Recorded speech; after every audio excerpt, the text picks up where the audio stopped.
और मेरे मशरूम मित्रों, कैसे हैं आप सभी। उम्मीद करता हूं अच्छे होंगे। और आज के वीडियो में हम जानेंगे कि वेट बबल डिजीज़ क्या होती है मशरूम में और इसका उपचार हम कैसे करेंगे। यदि हमने मशरूम की फसल लगाई है और उसमें वेट बबल डिजीज़ हो जाती है तो उसका उपचार कैसे करेंगे। तो आइए जानते हैं इसके बारे में।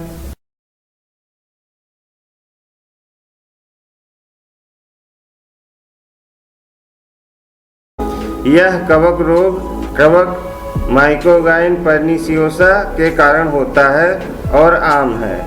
हालांकि अक्सर गंभीर नहीं होता है। जब यह एक फसल में जल्दी विकसित हो जाता है और यदि नियंत्रित नहीं किया जाता है तो यह फसल को काफ़ी नुकसान पहुंचा सकता है। सबसे विशिष्ट लक्षण मशरूम ऊतक के विकृत द्रव्यमान का विकास है, यानी कि जो भार होता है मशरूम का वह ठीक से नहीं होता है। छोटे बड़े आड़े तिरछे होंगे जो शुरू में सफ़ेद और फ्लफ़ी होते हैं लेकिन समय के साथ भूरे रंग के हो जाते हैं। छोटी छोटी अंबर या काले रंग की बूंदें अविभेदित ऊतकों पर दिखाई देने लगती हैं। यह गीला क्षय है या वेट बबल डिजीज़ है और प्रभावित मशरूम ऊतक पर एम्बर की बूंदें इस बीमारी को इसका सामान्य नाम देती हैं।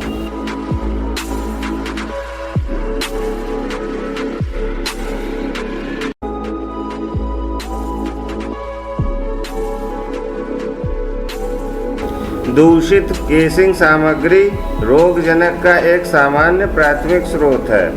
आमतौर पर पहले फ्लश में लक्षण आवरण के दूषित होने का संकेत देते हैं। खाद एक महत्वपूर्ण स्रोत नहीं है। बीजाणु इमारतों की सतहों पर जीवित रह सकते हैं या फसल के मलबे द्वारा ले जा सकते हैं और इस तरह फसलों को दूषित कर सकते हैं।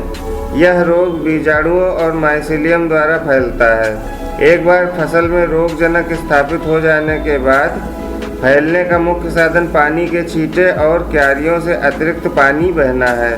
मशरूम तोड़ते समय हम अपने हाथों पर, औजारों, डिब्बों और कपड़ों पर भी फैला सकते हैं।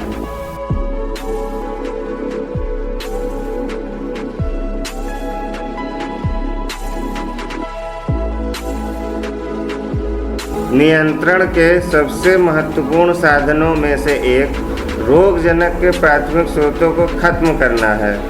स्वच्छता पर ध्यान देकर इसे हासिल किया जा सकता है। यह सुनिश्चित करना विशेष रूप से महत्वपूर्ण है कि केसिंग सामग्री को ऐसे क्षेत्र में संग्रहित किया जाता है जो बहुत ही साफ व स्वच्छ हों। एक बार जब एक फसल में रोगजनक स्थापित हो जाता है तो प्रसार को कम से कम किया जाना चाहिए। सभी प्रभावित मशरूम को सावधानीपूर्वक हटा दिया जाना चाहिए। प्रभावित मशरूम को 1 कप अल्कोहल या नमक से ढक देना उन्हें हटाने का एक विकल्प है। अगर हटा ना सकते हो तो ये काम करें।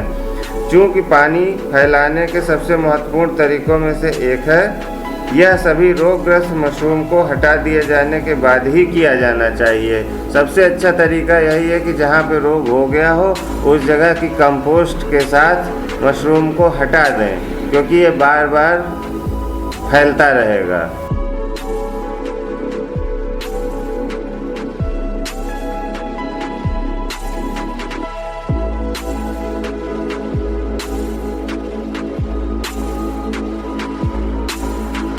यदि प्लास्टिक के बर्तनों का उपयोग प्रसार को कम करने के लिए किया जाता है तो बर्तनों को अच्छी तरह से केसिंग में ऊर्ध्वाधर खाद की सतह तक नीचे डालना आवश्यक है, अन्यथा जल निकासी रोगजनक के बीजाणुओं को फैला देगी। वेट बबल के प्रभावी प्रबंधन के लिए स्वच्छ कंपोस्ट, पाश्चराइजेशन या केसिंग मिट्टी का स्टेरिलाइजेशन, मशरूम हाउस का अच्छा पीक हीटिंग और फ्यूमिगेशन और कार्बेंडाजिम, बेनोमाइल या क्लोरोथेनोनिल, TBZ या प्रोक्लोराज मैग्नीज कवकनाशी का उपयोग किया जाना चाहिए। और फसल लगाने से पहले फार्मेलिन के 2% घोल से पूरे के पूरे कमरे को धुलना चाहिए। बहुत ही अच्छी सफाई करनी चाहिए, उसके बाद ही मशरूम की फसल हमें लगानी चाहिए।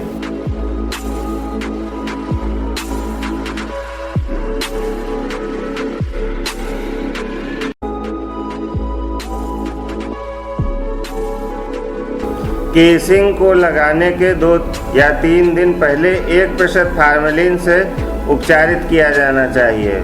इसके बाद कार्बेंडाजिम, बेनोमाइल, क्लोरोथेनोनिल, टीबीजेड, फ्लोक्लोराज, मैगजीन कॉम्प्लेक्स 0.1% केसिंग करने के तुरंत बाद छिड़काव किया जाना चाहिए। वैकल्पिक रूप से केसिंग के तुरंत बाद केसिंग सतह पर 0.8% फार्मेलिन का स्प्रे प्रभावी हो सकता है। हालांकि अगर फसल विकास में बाद के चरण में उपयोग किया जाता है तो यह सांद्रता हानिकारक हो सकती है, यानी कि जब बटन मशरूम की गांठें निकल रही हों तब कम से कम हमें कीटाणुनाशक का उपयोग करना चाहिए अपनी फसल में, अन्यथा वो खाने में हमें नुकसान कर सकती है।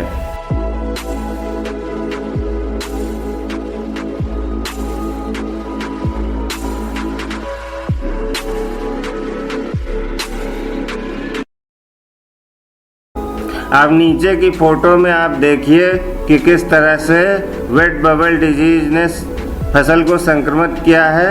नॉर्मल फसल और ये जो संक्रमित फसल है इसमें आप अंतर देखिए। तो हम फिर यही कहेंगे कि फसल लगाने से पहले आप जहाँ पे फसल लगा रहे हैं उसको बहुत अच्छे से फार्मेलिन के 5% घोल से उसको ज़रूर से ज़रूर साफ़ करें, और जो भी आपके कंपोस्ट वगैरह है उसको बहुत ही साफ़ ज़मीन पर रखें। कंपोस्ट वगैरह को रखने के लिए सबसे पहले ज़मीन को अच्छे से धुलें। चैनल के वीडियोस को लाइक और सब्सक्राइब भी करते रहें।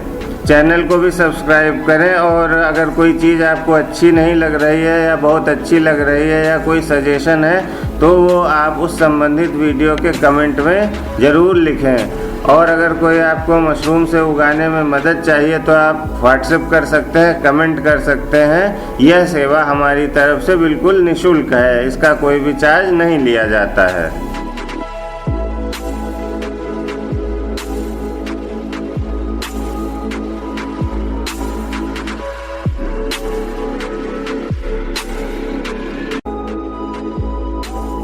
सारांश, यह एक भयानक बीमारी है जिससे लगभग पूरी फसल बर्बाद हो सकती है। यह केसिंग मिट्टी के माध्यम से फैलती है। यदि केसिंग मिट्टी संक्रमित है तो रोग पहले फ्लश में दिखाई देगा। यदि यह बाद में फ्लश में दिखाई देता है तो इसका मतलब है कि यह कीड़ों या श्रमिकों आदि के माध्यम से फैल रहा है। मशरूम पर सफ़ेद फफूंदी की वृद्धि 2 लक्षणों से पहचानी जाती है। एक ट्यूमर का रूप है, पिनहेड से संक्रमित है, और दूसरा कुरूपता है, यानी कि वो पूरा का पूरा गोल मशरूम नहीं निकलेगा, जो बाद के चरणों में संक्रमित है। दोनों प्रकार के संक्रमण संक्रमित फलों के शरीर से बूंदों को बाहर निकाल सकते हैं, जिससे एक सुनहरे भूरे रंग के तरल के साथ दुर्गंध आती है। सभी संक्रमित मशरूम को हटा दें और उन्हें हटाने से पहले कभी भी पानी का छिड़काव न करें। हटाए गए संक्रमित मशरूम को कॉपर सल्फेट या फार्मेलिन में डुबोकर दूसरी जगह पर गड्ढे में फेंक देना चाहिए।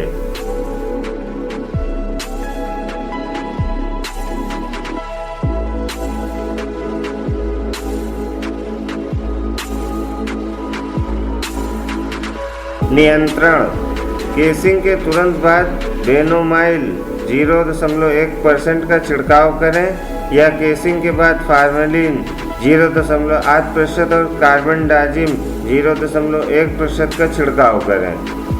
नियंत्रण, मक्खियों के रूप में ये कई बीमारियों के बीजाणुओं के वाहक हैं। सभी चाकू, उपकरण और कपड़े जीवाणु रहित करें। नए क्रॉपिंग रूम से पुराने क्रॉपिंग रूम में काम करने वालों की आवाजाही को कम से कम करें। कार्यकर्ता को स्वच्छता के महत्व और विधि के बारे में ठीक से शिक्षित किया जाना चाहिए। इसका कड़ाई से पालन किया जाना चाहिए।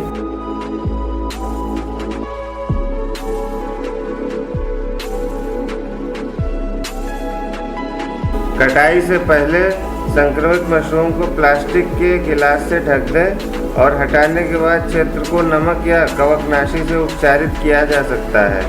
अगला फसल चक्र शुरू करने से पहले फसल कक्ष को साफ करें।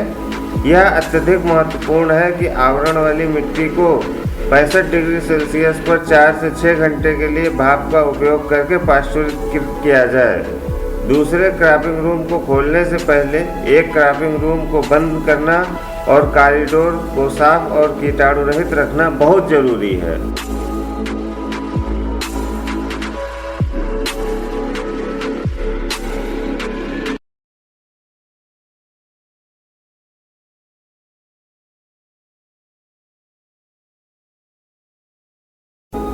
हमने इस वीडियो में आप लोगों को वेट बबल डिजीज़ के बारे में बताया। हम आगे भी इसी प्रकार के वीडियो बनाते रहेंगे।